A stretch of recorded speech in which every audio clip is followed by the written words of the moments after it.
Good evening, everyone. This is Pris Wood with No Ordinary Huddle. Today we have AFC North. We're waiting for a couple of members to join us, and then we'll get started in more detail once we have the other members. But I do have two guests right now. Like I said, this is Pris Wood with No Ordinary Huddle. I'm going to go and let these two guests introduce themselves. They're going to tell you their name and who their team is. Who wants to go first? Ladies first.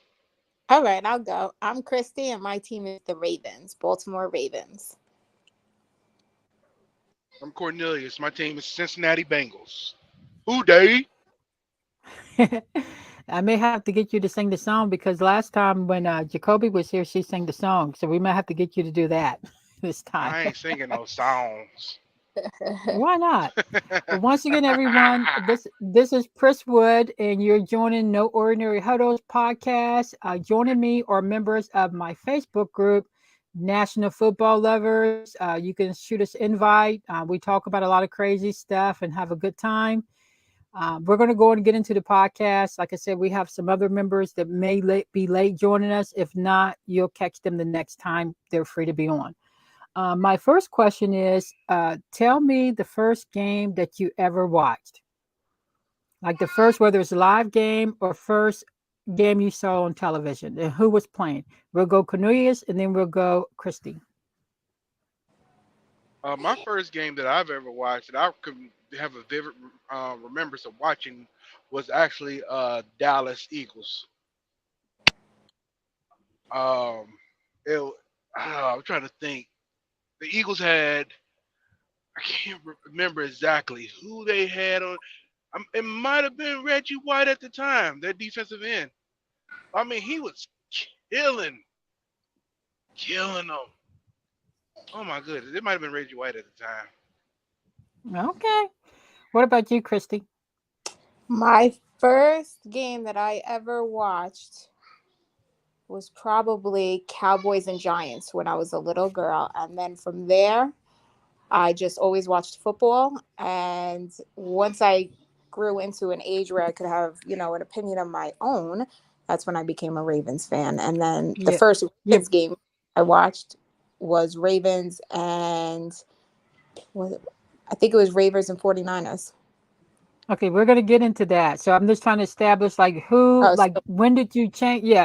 What was what inspired you to become a fan? And as I was telling Kristi earlier before we became live, I used to hide behind, I was 2. I mean, 1.5, 2 years old, probably closer to 1.5. And I used to hide behind furniture to watch the game because my dad was old fashioned and my older brothers who thought they were hot-ish, they were like, no, you can't watch. But hey, guess what? I watched it anyway. And the first time I ever watched football, the Raiders were playing. So that's how I became a huge fan. Everyone, Steve Kumichael, who's from the group, you guys know him, big Packers and Rodgers fan. We've been trying to console Steve because he lost Rodgers, and he's just been crying pretty much every single day because now Rodgers plays for the Jets. And, we're doing the best we can to make him feel better with that. So hello, Steve. Now tell me what, so Kristi, let's get back to you because you said, how you watched 2 teams play, but then you became a Ravens fan. So tell us how you became a Ravens fan, and then Cornelius will get to you how you became, switched to the Bengals. So I watched the movie The Blind Side in 2006 regarding Michael Orr. And from there, I've been a diehard Ravens fan. And I followed the Ravens, and I've, come across a couple players. But basically the movie The Blind Side is why I became a Ravens fan. That's a great movie. What about you, Cornelius? My grandfather and my mother are Bengals fans. My grandfather, we would sit there after I seen that first game with him. I sit there and watch the games on the TV. Back then, it was our games we blacked out back then. Like just to sit there and watch whoever we could watch at that point in time. But every time Bengals came on, I was there.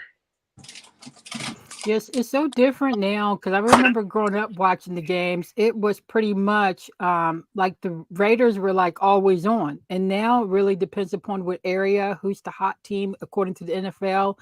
A lot of games are missed, or they try to switch games if they feel like it's not exciting enough, and so it's hard to catch games like now, like you used to could catch games back then.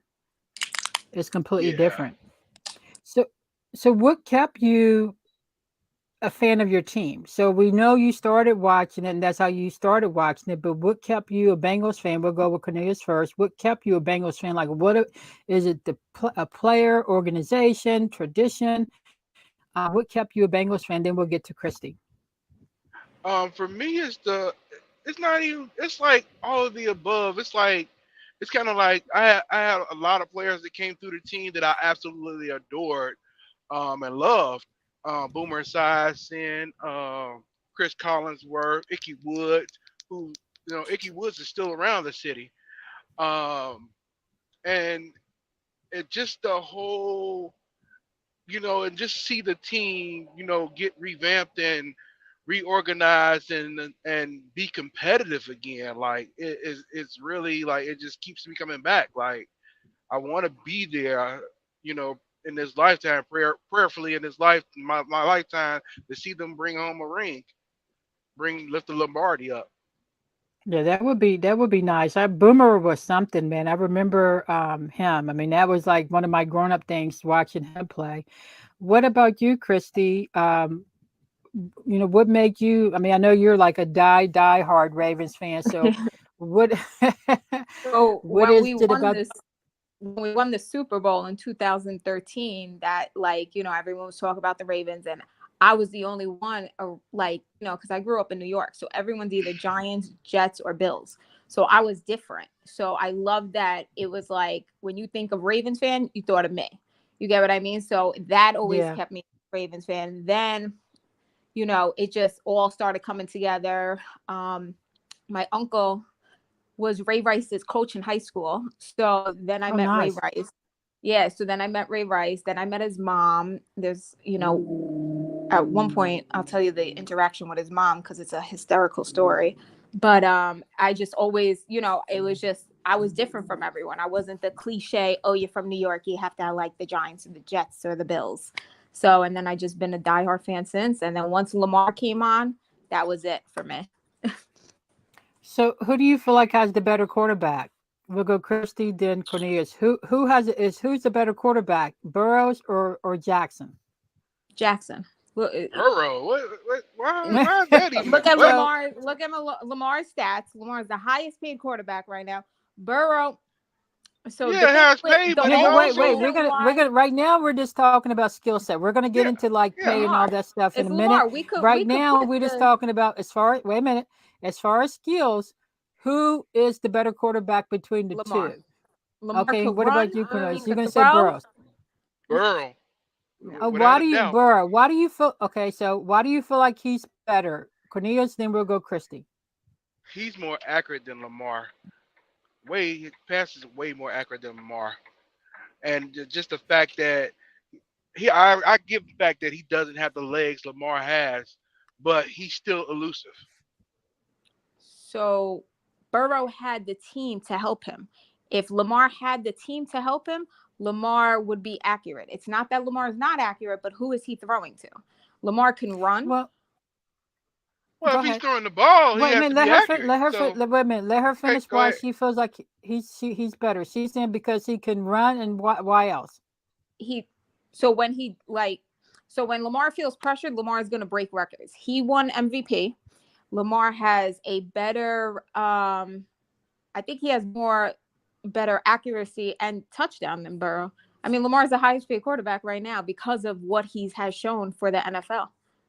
Well, I kind of get that he's the highest paid quarterback, but I don't know if that's necessarily because of his skill set. I think it's because the way the Ravens are set up, the way they structure themselves, all offense has to go through Jackson. Now we get that the quarterback is the number one position. He's the general, so to speak. But the way the Ravens are set up, it's like it's a must. It's a must. I don't know. I feel like that Burrow is a great quarterback, but if I had to pick between the two, I'm definitely going to go Jackson. Not that I feel like he's like well, not because I feel like he's so much better, but I feel like he's a little bit more versatile. And I like these hybrid quarterbacks and these versatile players to where if I need yards, I can count on Jackson to get it for me. And I love that you guys added some offensive weapons, to kind of help him. So now I think we'll kind of more so see what he's capable of versus everything being dependent upon him. So I think it's kind of a little bit difficult to tell so who the best is, but right now I'm leaning toward Jackson. Cornelius, what do you think about, how do you feel about that? I'm still will go Burrow. Although the offense runs through Jackson, and that's the problem with Baltimore right now, is that everything is running through Jackson. They're really depending on him to really get them through games, and the whole reason they went through the whole contract fiasco was because they've always done their team the same way. They put money into their defense and kind of make their quarterback try and oh, you have to earn it. Well, you still have to put points on the board. Your defense is not doing that. And they always looked at the quarterback position as a secondary thing to their defense. But they no longer have the players they once had once upon a time. Now I really think they should have went offense eccentric as far as building their squad up and well, put more weapons around. Wait a minute. They added some positions to help Lamar. Kristi, how do you feel about what he said? Okay, so to rewind all this, Greg Roman, our offense coach, was sabotaging us. That was our whole thing. And everyone said it. He was calling bad plays. How I can even say, so we almost won that playoff game. If Greg Roman didn't, and that wasn't even Jackson playing, that was Tyler Huntley playing against Joe Burrow. And if Greg Roman did not call that call where it looked like he was Lion King and Simba, we would have probably won that. We would have. I mean, I don't know what Tyler Huntley was doing, but that's another topic. I think Huntley tries to play like Lamar because of how the Ravens have it set up. However, that's why Lamar, with this whole contract thing, deemed that you fix the offense because, like you said, everything's on Lamar. So yeah, our defense has always been strong, but defense wins championships, right? So that's what the 49. Wait a minute, that's what the 49ers thought, and then what they realized was that a quarterback also.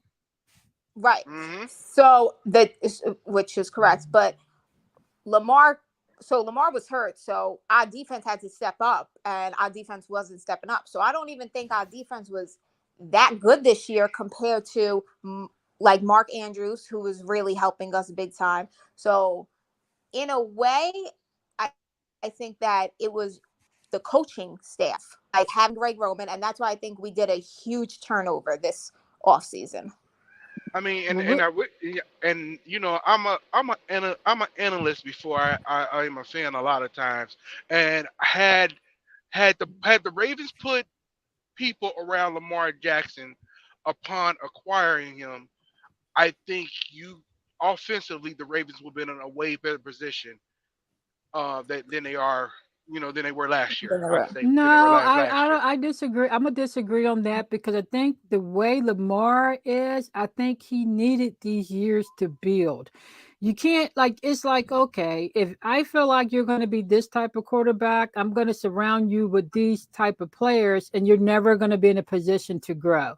So I'm okay with it. Not they went overboard with it. I feel like they should have gotten him some help, but I feel like that. He had a chance to really grow and find out about himself these last couple of years. And I'm okay with that in the quarterback. I don't like any player to be boxed in to where, you don't have a chance to elevate, either to play a couple different positions or whatever. I'm okay with the way they're playing him, but just get him some help. So that way, every single play is not on him.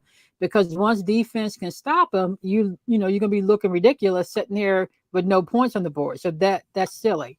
So let's get into about his. We talked about his contract. Now, let's talk about Lamar not having an agent. Do you feel like that's going to be the trend for these players? Because we know we have the NILs and players are really, really capitalizing on that. Do you feel like it's going to be the trend for these players to be representing themselves from every position?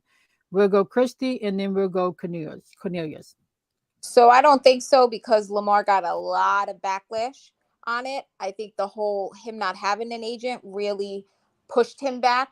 I mean, in a way, I think this is all entertainment, and I think Lamar was the biggest story for a reason this year, but that's just me being a fan and biased. But I think that these players saw how much like backlash he was getting, and I only feel the no agent thing worked because of Jalen Hurts schedule contract. So I don't think that these players are going to take that risk.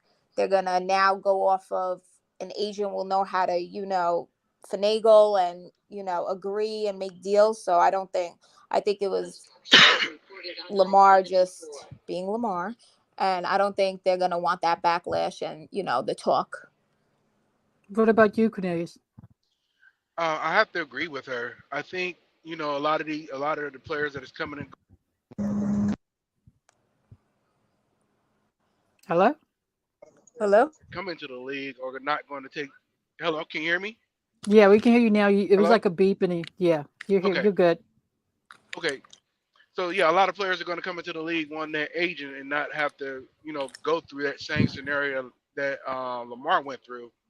Just based off the fact that when it's, they don't want to have to worry about it, or they kind of want to be like carefree, so they're willing to give up that whatever that percentage is to pay a guy to go talk to the guys to get them their money. Now, see, I disagree. But go ahead. Were you finished or no? No, I'm finished. Go ahead. Okay, I just want to make sure you got everything you got, because I like to give everybody their voice.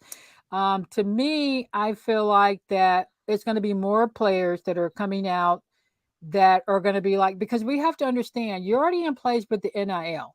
So you've already explored their agency, and you've already, did all the background, and you understand, you have a little bit more business savvy than like when some of the other players came out back in the day. I mean, even like now they're pawning range and stuff. So I feel like now the athlete is more a student athlete, to where they understand the business aspect of the game. And when they look at the monies they're giving up, I think it's going to be more. It may not be a lot at first, but I feel like it's going to be more than what most people think it would be. The reason why I work for Lamar is because Lamar was in a situation to where if the Ravens did not restructure his contract, the Ravens, their whole season, the couple season would have been shot because of the way their offense is set up. It's not like you can go and get like, a slot quarterback or even a bridge quarterback to fit into Lamar's position. You have to get a very specific running back, hybrid quarterback that's going to fit in his position. And it was just too late for them to find anything like that. So I think that's why I work for Lamar. But you did mention Hurts. Let's talk about Hurts, because we're going from one player with no agent to a player with the all female support system. Do you feel like the Hurts deal is gonna pave the way for more female agents to really get their foot in the game, or do you feel like it just depends upon their knowledge and how they put themselves out there? We'll go Cornelius first, and then Kristi. Well, I didn't know Jalen Hurts' agent was a female.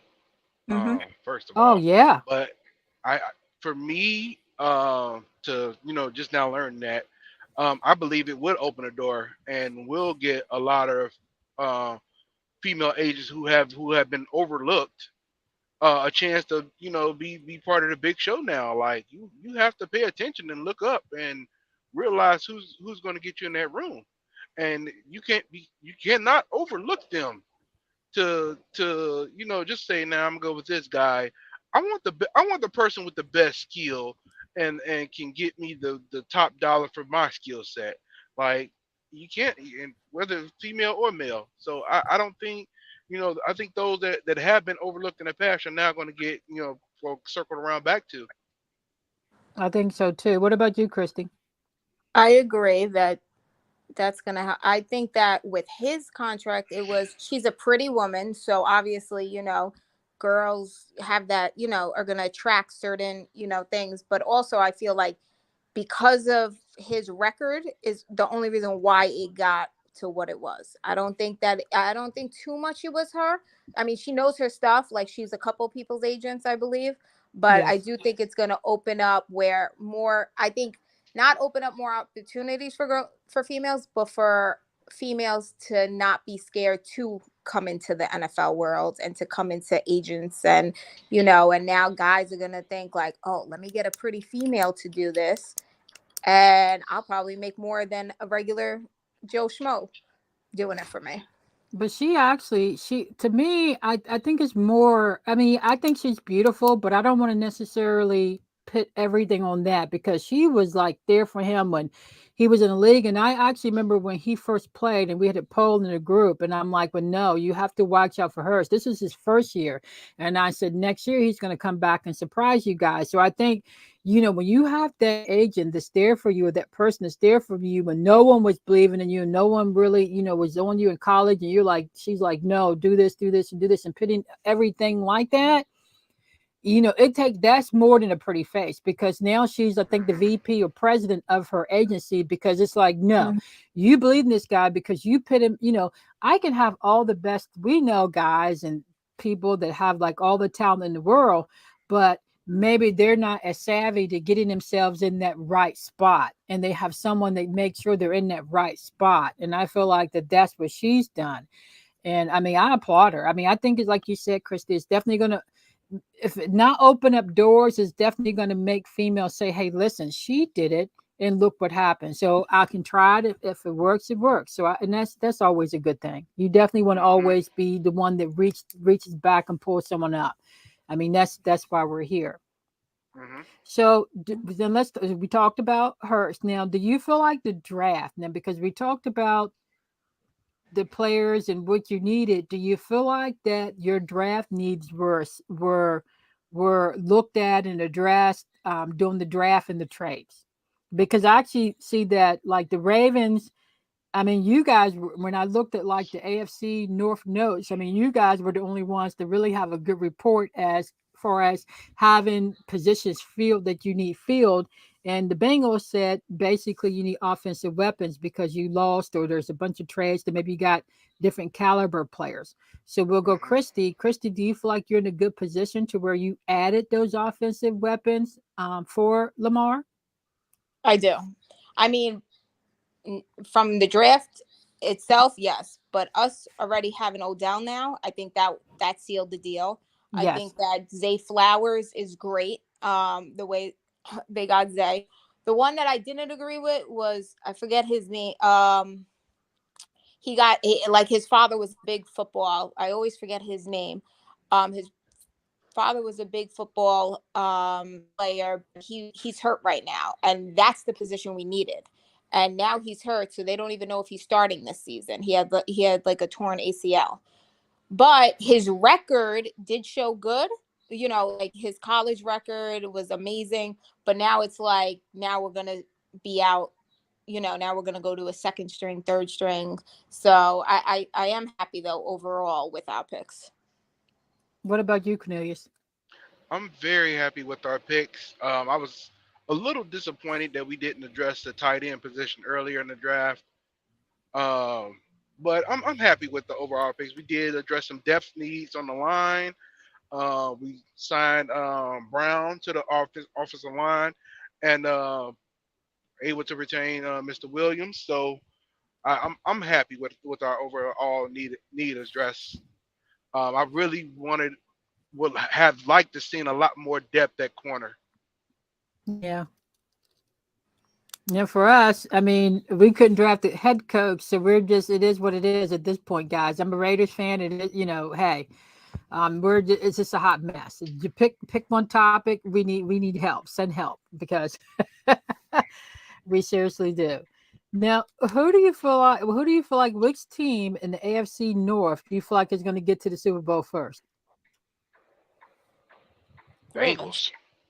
The Ravens. I knew you were going to say each other. How do you feel about the Steelers and the Browns' chances? None. No. No, they're fighting for last place. Right. If anything, it's going to be the Ravens, Bengals, Steelers, Browns. And I'm going to tell you why. And it's me being a Ravens fan. I think now Lamar has a point to prove. After all this attention on him, now, it's Lamar against whoever. Now it's, we got you your weapons. Now show us what you're going to do. Do you feel like the Ravens and Steelers are the biggest rivalry in the division, or now that the Bengals are trying to, show us a little something, do you feel like they're included? I think it's become Ravens and Bengals. I mean, I personally hate Joe Burrow. I think he's cocky and arrogant, but I think it's become the Ravens and the Bengals. What about you? Only because of how good, because you have a good team playing against each other. The Steelers, with all their turnovers and stuff, it hasn't been that, I haven't felt because I go to games, I haven't felt the tension between the Ravens and the Steelers like I used to versus Ravens and Bengals now. There was fans telling me, let's go outside in the parking lot. So I feel like because they're both good teams and, the quarterbacks are stars, Burrows versus Lamar, I think it's Ravens and Bengals it's become. So it used to be. You agree, Cornelius? I have to agree because I haven't been the Steelers haven't been the same since Ben retired. Exactly. So even a year or two before then. So they really haven't been in competition to even win the North. So I think right now, as far as our division, the Ravens are our biggest competitor right now. So whereas most teams used to hate the Steelers because it's they were not really reigning supreme, but kind of. Who do you feel like is the most hated team in the division because they're playing well? Is it the Bengals? We'll go Cornelius, then we'll go Kristi. I really couldn't say who's the most hated team.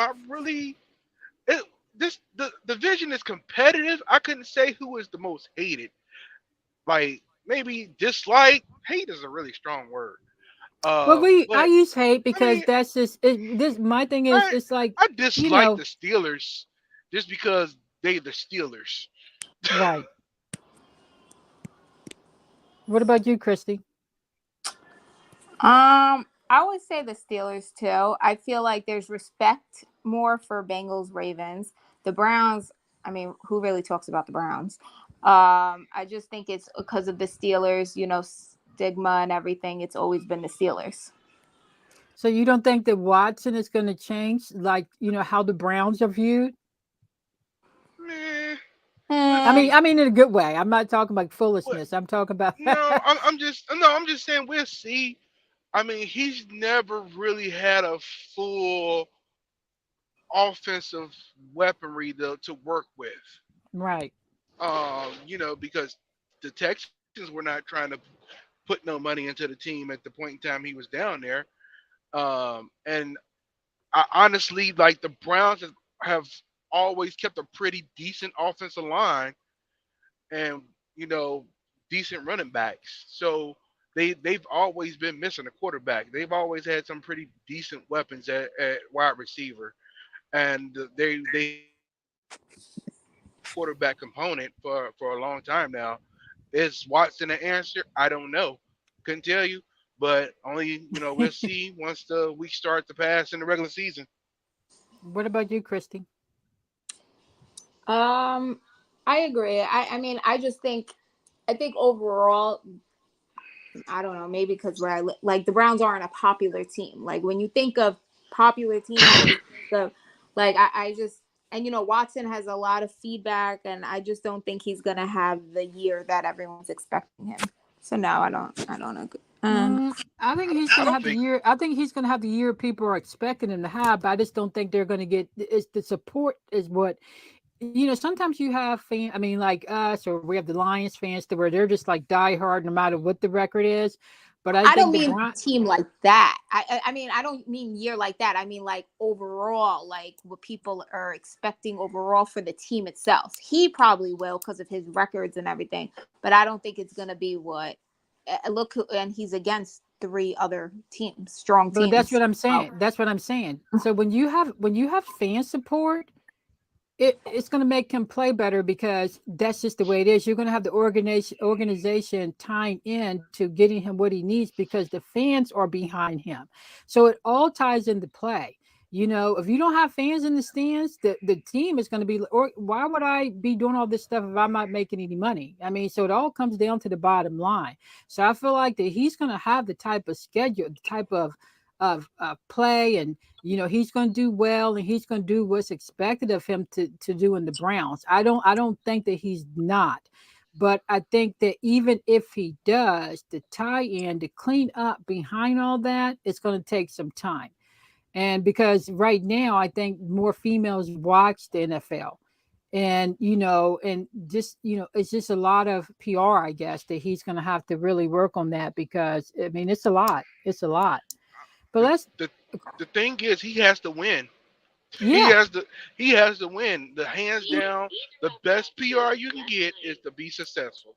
Nah. And Personally, but not for team wise, because you could be, look at some of these quarterbacks that are winning, that are doing well, and no one likes them. And even if they're winning, it's like, I can't stand them. So I think you have to have the fans. You have to have the fans now. I'm speaking more of the fan base. Like your fans are going to be there, like no matter win, lose, or draw.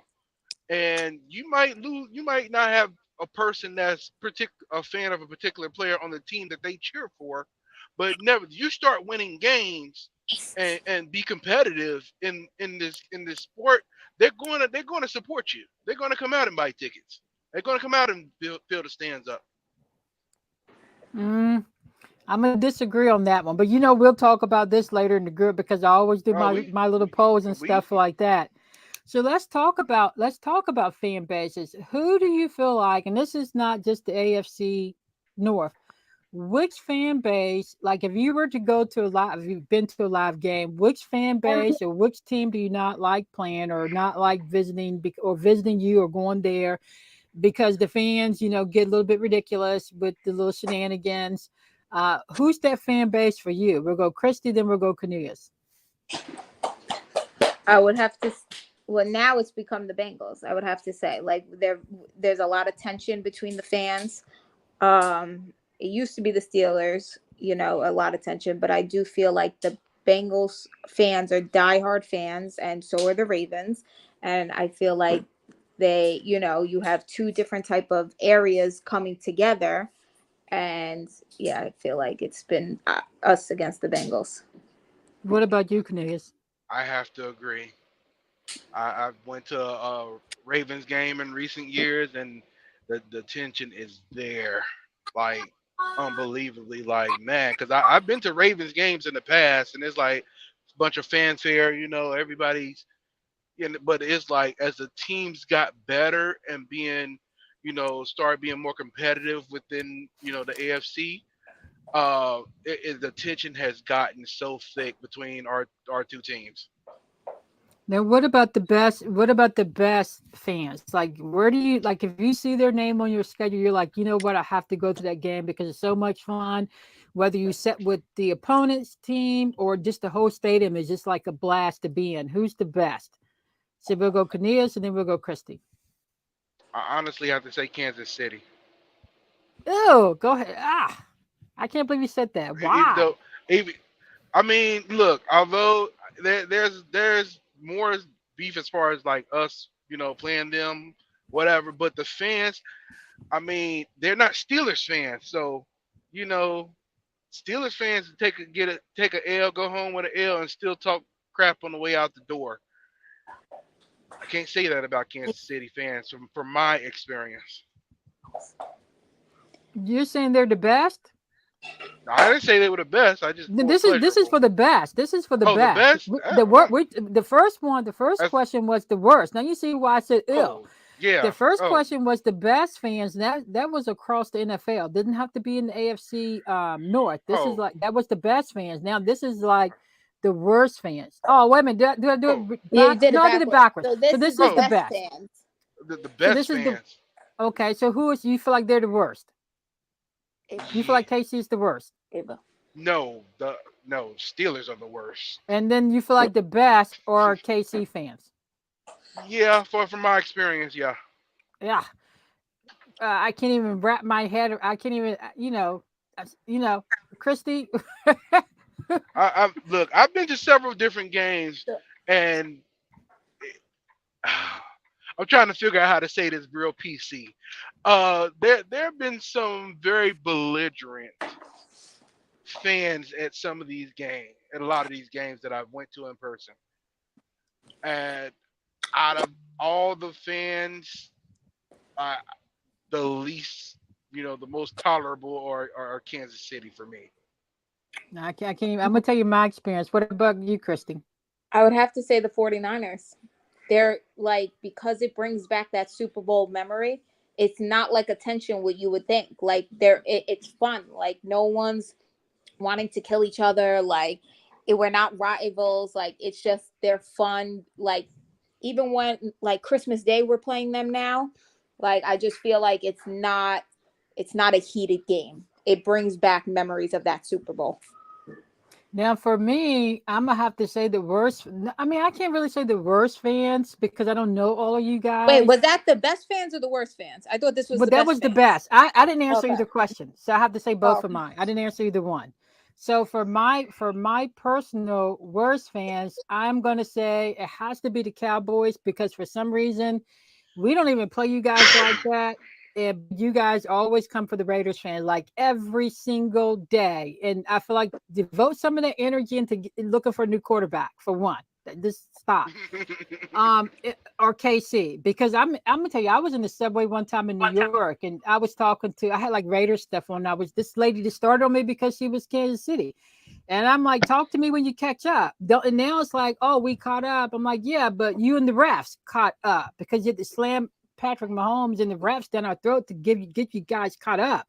So don't even come at me with that. And what were you doing all these other years running around up and down the field for general purpose? So for me, though, I'm just going to give my two worst.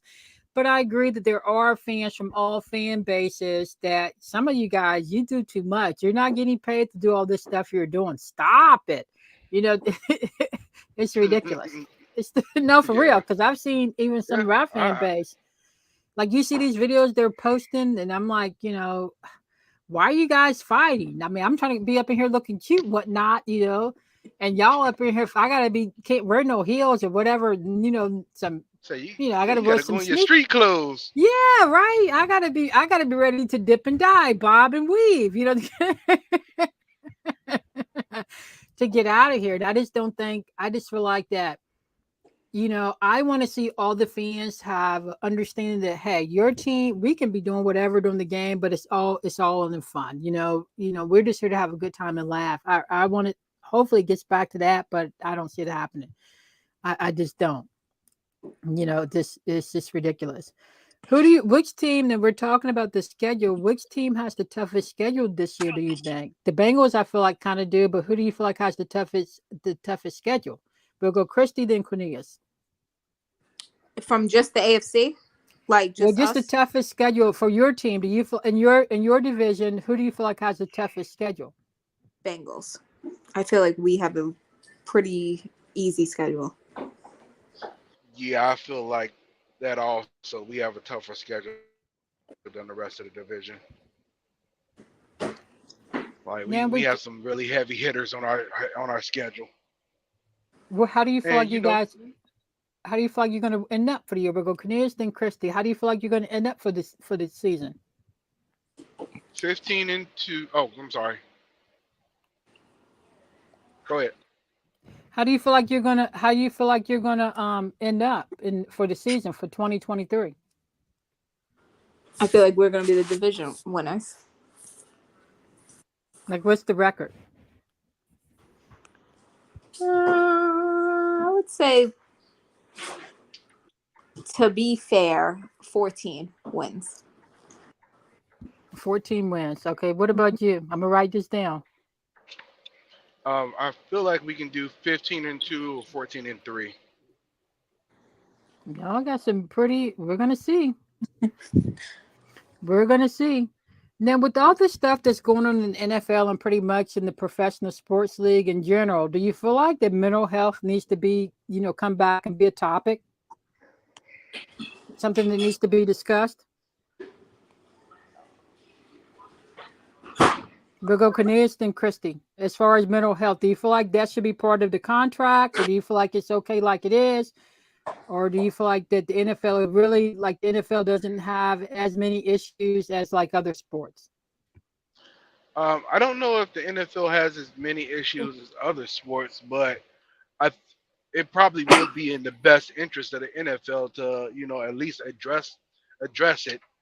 With the Players Association. I don't know if they can have people evaluated or whatever, but I think it would help for them to address it. And if the player needs help, to get them help, or if a player reaches out, make sure he get the help.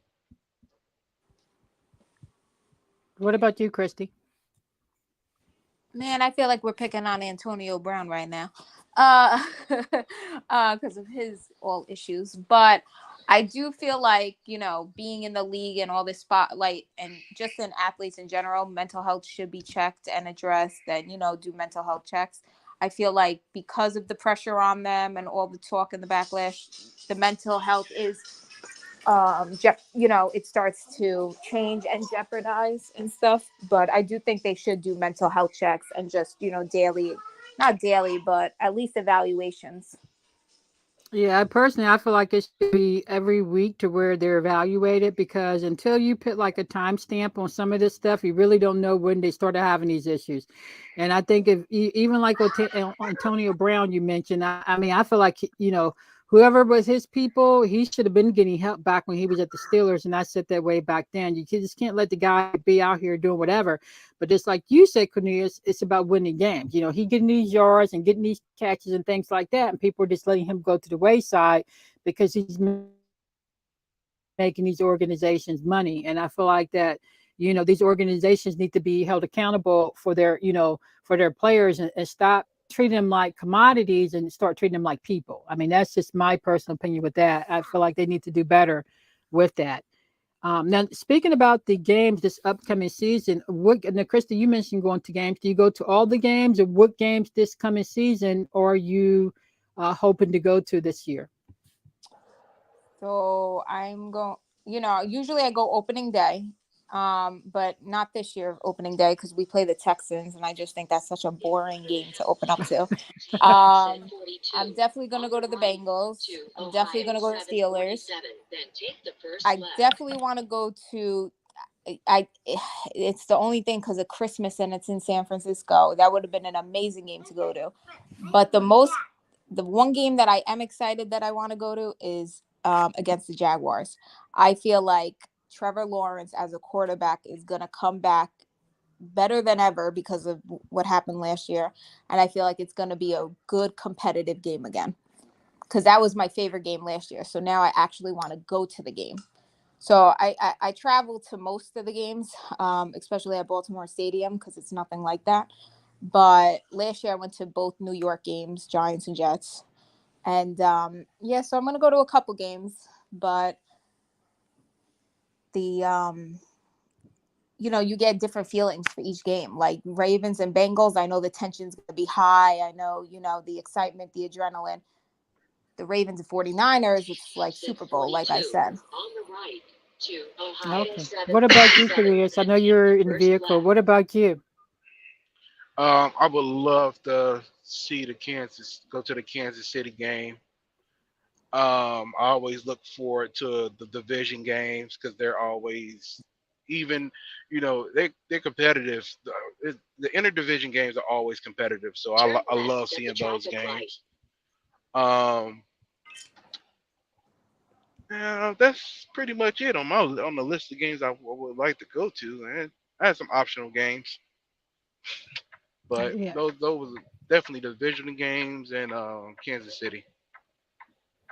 Yeah, I'm not sure which ones. I know the Miami Lions, Vikings. They're like a couple games I want to go to. There are like so many, but I want to go to like Raiders game, but then I also want to go to other teams' games because I just like to do stuff like that. I mean, I don't want to always go to like Raiders games. I want to see like the Lions play the Vikings, That would be a good game. I want to see us play the Dolphins. So I'll see. I have to look at the schedule again because I kind of forgot. I haven't forgotten, but I'm just like, running around with my work stuff. So I haven't even, had a chance to really look at it. I guess I should, so I can kind of book and go from there.